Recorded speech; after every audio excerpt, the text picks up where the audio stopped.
중국에서는 정부가 모든 것을 통제하는 완벽한 통제 사회로 가고 있어요. 온라인 커머스, 알리바바와 같은 기업들, 검색 기업들, 바이두, 텐센트 전부 다 정부의 영향력 안에 들어오고 있고요. 그곳에 이제 얼굴 인식 기술이 너무 발전돼가지고 어떤 영국 기자가 입국해가지고 나 찾아봐라, 나 숨어볼게라고 하는 어떤 그런 내기를 한 적도 있는데요. 단 5분 만에 어디에 기자가 있는지 CCTV가 사방에 설치되어 있어서 얼굴을 통해서, 얼굴 인식을 통해서 알아냈다고 합니다. 그러니까 얼굴 인식 기술, 온라인상에서 내가 어떤 검색을 하고 어떤 물건을 사는지, 어디에서 무엇을 하는지 모든 것들이 정부의 판 위에서 이루어지는 디지털 세상이 완벽하게 정부에 의해서 통제되는 사회가 중국이 가고 있는 방향의 메타버스고요. 그 반대편에 미국의 경우에는 페이스북, 메타 같은 대기업들이 이런 것들을 주도하고 있죠.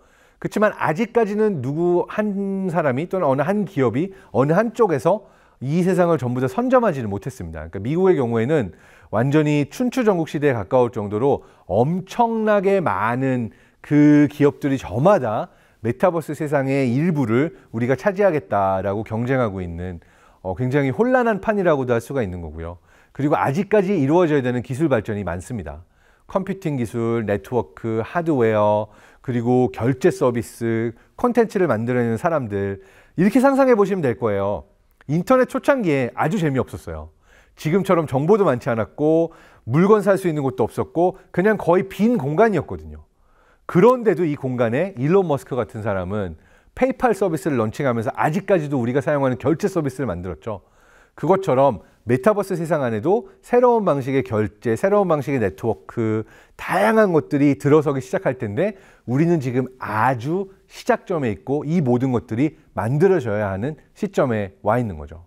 여기에서 우리는 이런 질문도 해볼 수가 있습니다. 과연 이 메타버스가 살만한 공간일까? 우리 삶을 더 낫게 해줄까? 아닐까?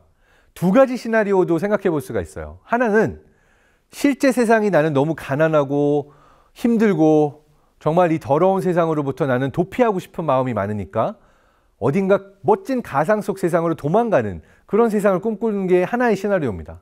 사실 우리가 레디 플레이어 원 같은 또는 매트릭스와 같은 이런 영화들을 보면은 실제 세상은 쓰레기에 가깝고 환경 파괴와 모든 자원이 고갈된 끔찍한 미래가 기다리고 있고 우리는 사실 이 영화에서 보고 있는 메타버스는 가상 세계로 사람들이 그냥 도망을 가버리죠. 이게 실제로 갈 수 있는 메타버스의 하나의 미래고요. 하지만 그 반대편에 우리가 꿈꿀 수 있는 미래 중에 하나는 어떻게 보면 포켓몬고를 만들었던 그 기업의 대표도 이야기하고 있는 건데 더 많은 사람들이 실제 세상 속에서 기술을 통해서 연결이 되는, 그래서 내가 모르던 사람을 알게 되고 모르던 사람을 만나서 새로운 일을 하게 되는 실제 세상 안에서 사람과 사람의 연결을 만들어주는 메타버스, 이런 것도 생각해 볼 수가 있을 겁니다. 자, 마지막 질문을 던져볼까요? 메타버스가 굉장히 흥미롭기도 하고 두렵기도 하고 정말 이런 세상이 올까 상상하게 되는 그런 세상인데 이렇게 크게 바뀌는 세상 속에서 모두가 이 세상에 함께 할 것인가 라는 질문도 우리는 꼭 해봐야 될 것 같습니다.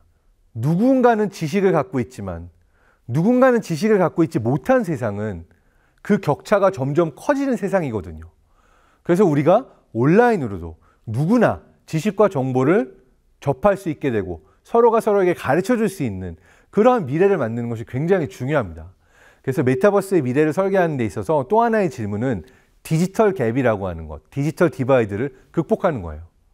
일부만 이런 멋진 기술을 갖고 있고 나는 집에 이런 메타버스를 이용할 수 있는 접속 기기를 가질 수도 없는 사람들, 이 사이에 점점 격차가 커지게 되면 이건 또 다른 디지털 갭을 만들어낼 거다라고 얘기를 하고 있고요.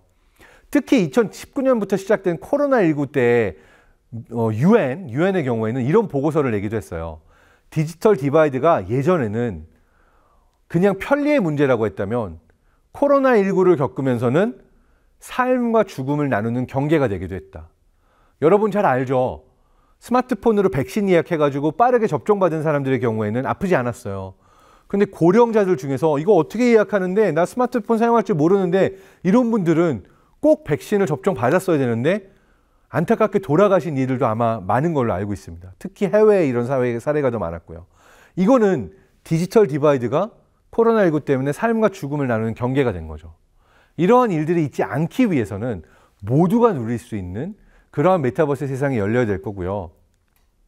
그러한 의미에 있어서 인공지능 기술과 그리고 이 기술을 모두가 사용할 수 있는 어떤 공공 서비스, 도서관과 같은 곳에 가가지고 우리가 책을 볼 수 있는 것처럼, 방송통신대학교에 등록하면 지식과 정보를 얻을 수 있는 것처럼 메타버스 세상 안에서도 많은 사람들이 이러한 메타버스를 누릴 수 있는 그러한 것을 우리가 어떻게 디자인할 것인가 라고 하는 고민이 지금부터 필요할 거라고 생각이 됩니다.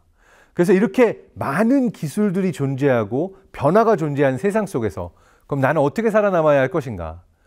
모든 전문가들이 입을 모아서 하는 이야기는 이러한 AI와 메타버스가 더 중요해지는 세상에서는 커뮤니티가 더 큰 역할을 할 것이다 라고 얘기를 합니다. 그러니까 단순히 나 혼자가 아니라 내가 어떤 사람들과 함께 공부를 할 것이고 누구와 함께 어디에서 이러한 세상을 탐험해 나갈 것인가 라고 하는 커뮤니티가 미래에 더 중요해질 것이다 라고 정리를 할 수가 있을 것 같고요. 제가 좀 이런 메타버스와 지금 일어나고 있는 판이 바뀌는 커다란 변화의 이야기를 좀 했는데요. 사실상 정리해 보자면 이 메타버스가 어디로 가게 될지, 어떠한 미래로 갈지, 세상이 어떻게 바뀌게 될지는 제가 여러 시나리오는 보여드렸지만 솔직히 말하면 알 수 없습니다. 이 진화의 열차는 지금 시작했고요. 전문가들조차도 이 진화를 정확하게 예측하는 것은 불가능하다고 이야기를 해요. 그래서 지금 우리는 들어보지도 못했던 것들, 알지 못하는 것들, unknown을 known으로 만들어가는, 지식과 정보를 통해서 우리의 뇌가 배워나가고 여러 사람들과 연결되면서 이 세상을 개척해 나가는 그러한 입장에 있다고 할 수가 있고요. 우리의 뇌는 바로 이러한 변화에 대응하기 위해서, 이 변화에 능동적으로 대응하기 위해서, 이 변화 가운데서 내가 스스로 움직여서 개척해 나가기 위해서 진화해 왔다라는 말로 시작을 했는데, 그것이 바로 이 빠르게 바뀌고 있는 세상 속에서 우리의 뇌가 또 가야 할 길이라고도 할 수가 있습니다. 우리가 이 문명을 이룩하고 기술 발전을 이룩한 것은 결국 누구 한 명이 또는 우리의 뇌가 갑자기 업그레이드가 돼서 이뤄낸 것이 아니라 모두가 연결되면서 만들어낸 거고요. 메타버스라고 하는 세상도 그 안에서 보게 되면은 사실 새로운 방식을 통해서 우리가 연결되는 거다라고 정의를 할 수가 있을 거예요. 그래서 이렇게 정의를 하면 됩니다. 이 세상 안에서 우리의 뇌는 그대로고요. 뇌와 뇌가 연결되는 방식이 바뀌었어요. 그것이 의미하는 바는 나를 건강하고 행복하게 하는 것 역시도 근본적으로는 바뀌지 않았다라고 하는 거예요. 그래서 자기결정 이론에 따르면 인간이 정말로 필요로 하는 것은 세 가지라고 이야기를 합니다. 내가 자율적으로 선택할 수 있는 것. 그러니까 인공지능 알고리즘이건 누군가 어떤 플랫폼 나를 조종하는 정부건 다른 사람이건 누군가의 지배를 받는 것이 아니라 내가 온전히 나의 자유의지로 선택할 수 있는 자율성. 그리고 내가 무언가를 배워나가면서 더 나은 존재가 되어지는 나를 바라보는 성취감. 그리고 세 번째로 그런 나를 누군가가 인정해주고 사랑해주고 존중해주는 연결감. 자율성과 성취감과 연결감. 이 세 가지가 인간이 행복해지는데 꼭 필요한 우리의 기본적인 욕구라고 이야기를 하거든요. 그래서 우리가 메타버스와 가상세상을 살펴봐도요. 이 세 가지가 가장 소중하고 이것을 우리가 어떻게 챙겨갈 것인가를 고민하면 됩니다.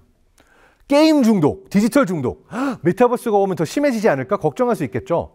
근데 본질도 사실은 마찬가지예요. 우리 아이들이 게임에 중독된 이유가 뭘까요? 실제 세상 속에서 내가 선택할 수 있는 선택권이 없어요. 시험 잘 봐야 되고 부모가 시키는 거, 선생님이 시키는 거를 다 해야 되죠. 내 자율성이 없습니다. 그리고 내가 조금 더 나아지고 뭐 반 1등하고 내가 전교 1등하고 올라가는 과정은 너무나 어려워요. 성취감을 느끼기가 어렵죠. 그런데 게임 속 세상에 가게 되면 너무 쉬워요. 내가 선택하고 싶은 캐릭터를 자율적으로 선택할 수 있고 레벨업 너무나 빨리 되고 뿌듯하죠. 그리고 실제 세상 속에서는 외로웠는데 이 게임 속 세상에서는 나랑 비슷한 친구들이 많아요. 연결감도 느낄 수 있죠. 그러다 보니까 게임 중독의 근본은 기술이 잘못돼서 이 게임이라는 것을 만든 것이 나쁜 사람들이 만든 거라서 아이들이 중독되는 게 아니라 우리가 원초적으로 근본적으로 원하는 욕구를 이 가상 세상이 더 잘 들어주기 때문에 아이들이 빠지는 것이 아닌가 생각이 돼요. 그렇다면 우리는 뭘 할 수 있을까요? 이렇게 빠르게 바뀌는 세상 속에서 실제 세상 속에서 이 기술들을 사용해서 우리의 근본적인 욕구가 잘 충족될 수 있는 그런 세상을 스스로 만들어 나갈 수 있으면 좋겠죠. 그래서 아인슈타인도 이런 얘기를 했습니다. 인간과 인간의 교류가 사라지는 미래는 끔찍한 미래다. 그리고 우리는 정말 바보들의 세상을 살게 될 것이다. 그러한 세상을 만들지 않는 것이 바로 우리가 해야 될 일이고요. 미래를 예측하는 것은 근본적으로 불가능하지만 미래를 예측하는 가장 좋은 방법은 우리 스스로가 그 미래를 만들어가는 것이다 라고 실리콘밸리의 그 미래학자 앨런 케이는 얘기를 했고요. 세상은 빠르게 바뀌고 있고요. 그렇지만 우리가 걱정할 필요는 없습니다. 우리의 뇌는 바로 그러한 변화에 대응하기 위해서 진화했기 때문이죠. 그리고 우리의 뇌가 진화를 했지만 최근 수만 년 동안 바뀌지 않았다고 하죠.